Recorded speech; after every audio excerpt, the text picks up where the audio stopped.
Hi, welcome back. In our previous videos, we had an introduction to linear graphs.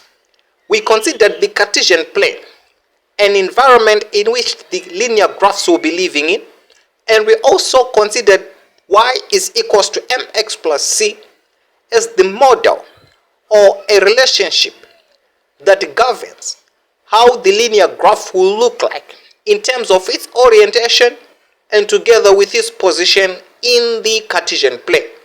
Of course, we considered M the most in our previous video, and in today's video we are going to see how C affects how our graph will be positioned. Otherwise, let's look into it right away. Let's start with a basic graph. Y is equals to x. This is how our graph will be looking like with no C at all. In other words, when C is equal to 0, this is how our graph will look like. But let's start to give different values of C, and let's see how this C will be affecting the position of this line. To begin with, I will make my C to be equal to 1. And notice my graph has gone up by 1. In other words, let's have another graph where we will have our value of C that is equal to maybe a 3. Notice, I now have my graph positioned on a different place altogether. In other words, I can even have negative values of C. For instance, I'll have C being negative 2. And notice where it is. And of course, remember that plus and minus from your directed number class, we can still just write it as minus 2. Because plus and minus gives us a minus.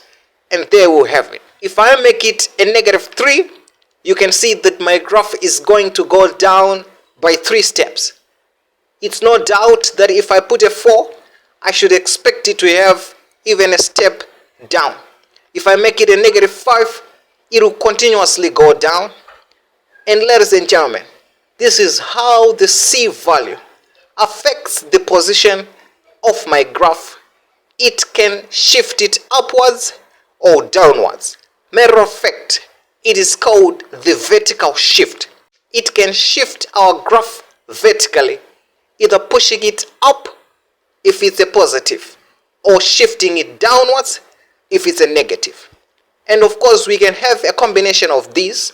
We can even have our gradient that is equal to perhaps a 2x and still treat it with another C. For instance, I can have my C to be a positive 4.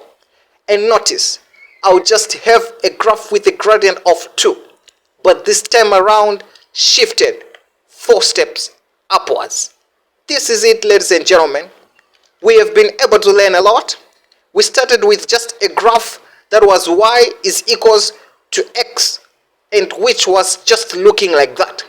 But we have transformed this graph, giving it different gradient values or different m values, and even shifting vertically using the different c values. And we have been able to see visually how these treatments to this graph can affect its orientation, even its position in the graph. And as a bonus, let's have it even as a negative gradient. Of course, a gradient of negative 2 I'll give to my graph, notice, is still in the negative. But I can still give it a different C value, for instance, of a negative 2.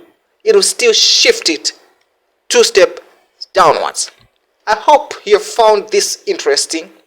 This changing of these values on our general structure of our linear graph can cause so much dramatic changes on the orientation and even on the position of our graph. Wow, this is interesting. Hopefully you are able to tell how a graph can look like by just looking at the expression. Maybe as a homework, how about you sketch these graphs into your book and pause the video and please compare your solutions to mine. Let's go to the first one. Y is equal to x plus 3. Did you get a structure that looks like this? If you did, congratulations. But if you didn't, don't worry. You can still correct yourself on where you've gone wrong. It might take a bit of time before you get a hang of it, but trust me, with more practice, you will finally catch this thing. Let's go to the next one. Y is equal to 4x plus 4. Did you get a structure that looks like this? If you did, congratulations. Let's look at the next one.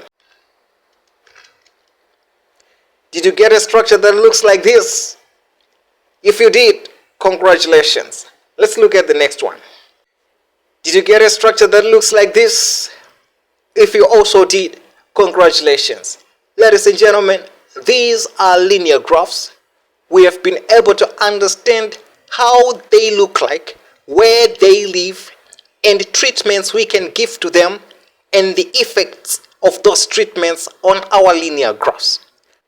Ladies and gentlemen, it is my belief that you have appreciated how these linear graphs can interact with the Cartesian plane, how they can interact with the coordinates in the Cartesian plane, and also it's not all there is to it that linear graphs can do. They can even interact with each other, as you can see. They can even interact with even curves that we are going to look at in coming videos. But stay tuned for interaction of these graphs with parallel lines, with perpendicular lines, and more and more. That's why you have every reason to subscribe. That's why you have every reason to like this material, because the earlier you do that, the better it is for all of us as a community. Otherwise, this is Motsi, your favorite tutor, signing out.